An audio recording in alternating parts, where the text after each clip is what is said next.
Hi all, Adi here from Haunts and Jaunts. As always, thank you so much for clicking on the video.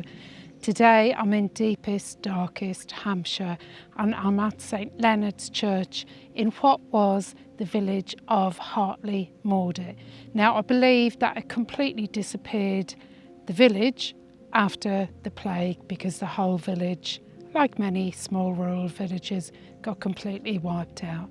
So let's go and have and explore on this rather idyllic English summer's day. As you can probably see, the fields and everything around are so brown because we haven't had rain for weeks, so we're in the middle of a drought.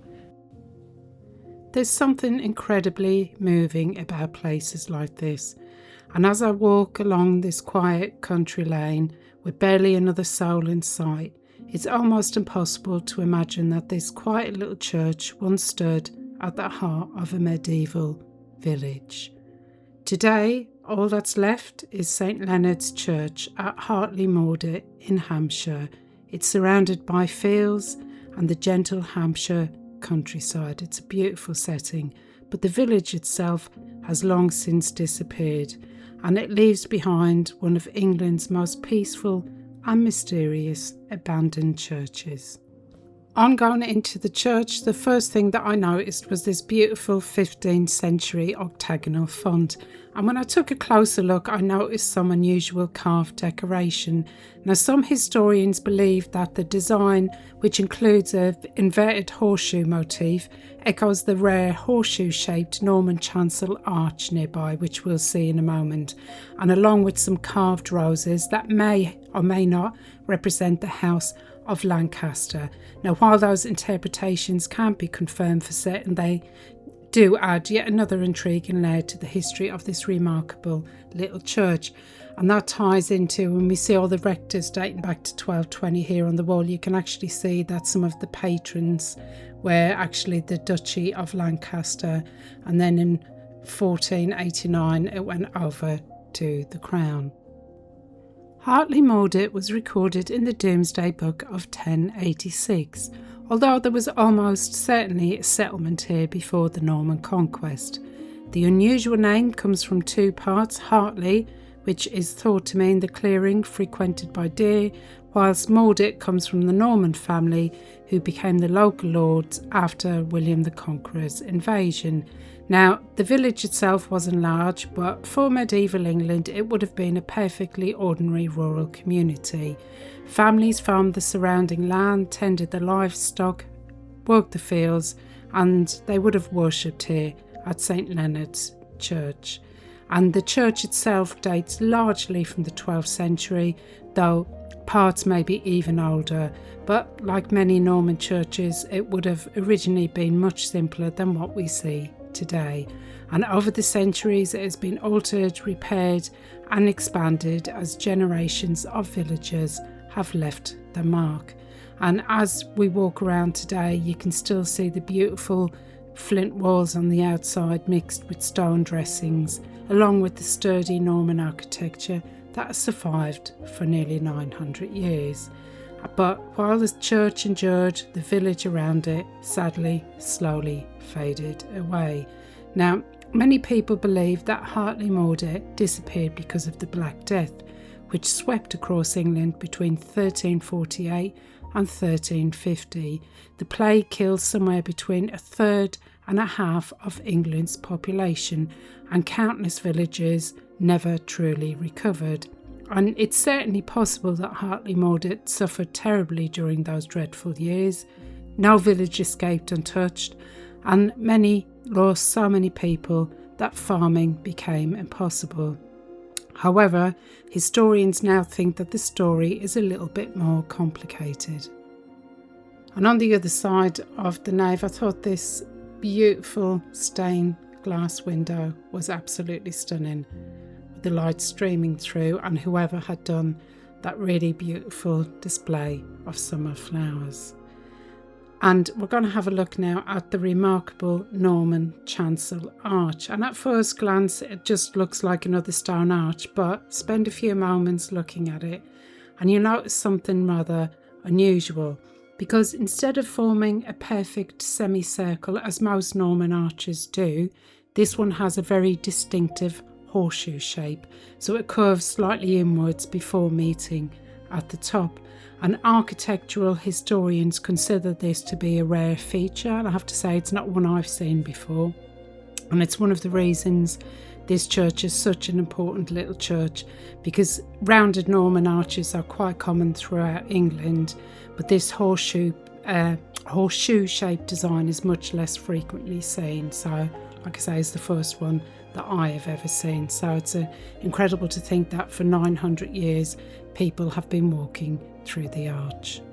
Another fascinating feature of this church is it has a collection of these medieval encaustic tiles, and some of them date back more than 600 years, but unfortunately during the Victorian restoration in the 1850s, many of the original tiles were lifted and relaid, and they're laid in with the new Victorian tiles, and some pieces apparently have been lost or damaged, but you can see the difference between the two different styles of tile.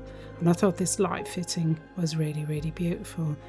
And as I make my way into the chancel, it's worth taking a moment to just slow down and pause if you want to read them. But they're written in Latin, so sadly, apart from being able to make the years out, I can't decipher any of that for you. I also found some graffiti, which looks a little bit more modern day rather than medieval. And it's easy to be drawn straight away to the larger features of the church, but the beautiful windows here are filled with reminders of the people who worshipped here within these ancient buildings over the centuries. And there are several memorials set into the walls, and although the inscriptions are worn by time, this particular one is beautiful with the memento mori. Although I can't read the inscriptions myself, it's a reminder that for centuries Latin was the language of the church and of many of the formal memorials. And there's another beautiful stained glass window here. Isn't that beautiful, with the sunlight streaming through? And a piscina.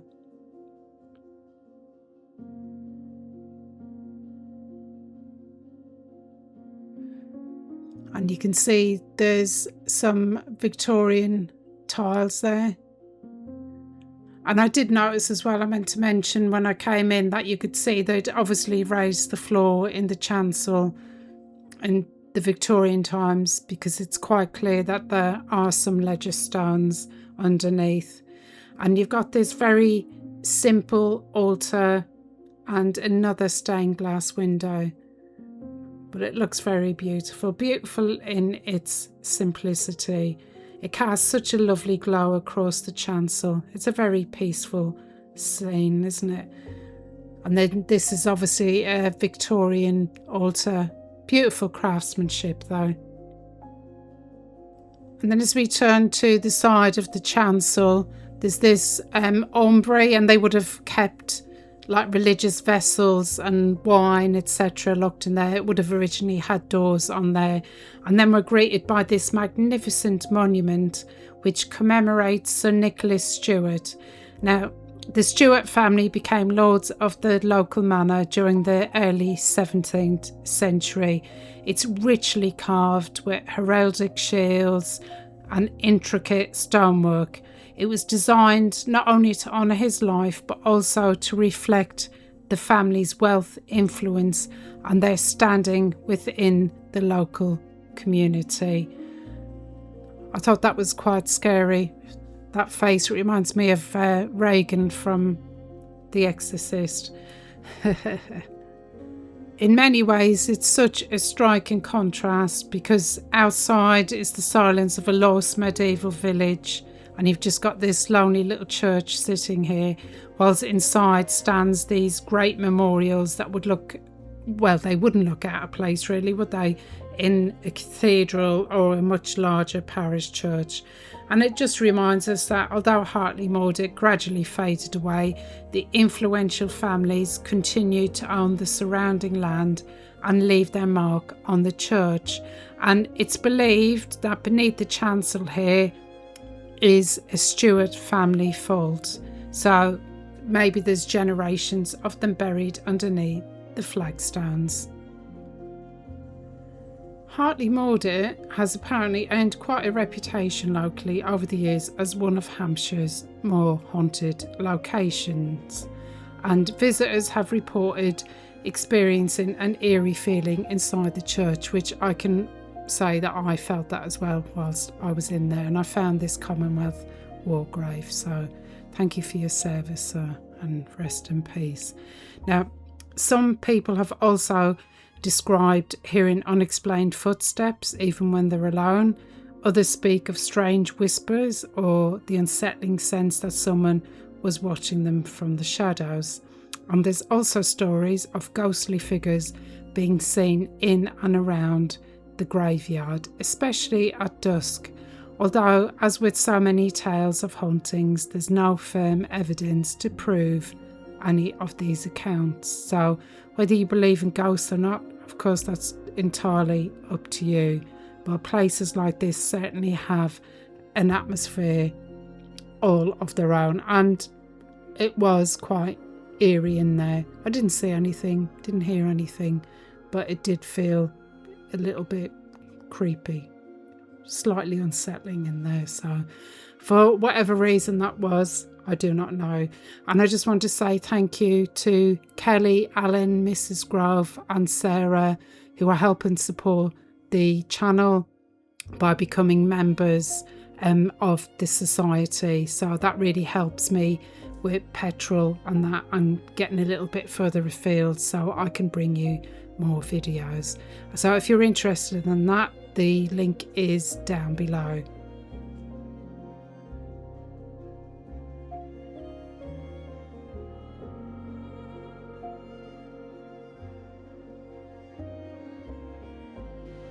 I'm going to wrap the video up here. I do hope you enjoyed my visit here to St Leonard's Church in Hartley Mauditt. It was very creepy in there, so I definitely think it's haunted. Anyway, if you did enjoy it, please do like, subscribe, hit the hype button down below. It doesn't cost anything, but it really helps the channel. But if you want to help the channel a little bit more, I'll put the links down below in the description and on the screen here, and that really helps me out because I always make contributions to these buildings that I visit. So thank you so much for your support, and I shall see you for the next one. Bye for now.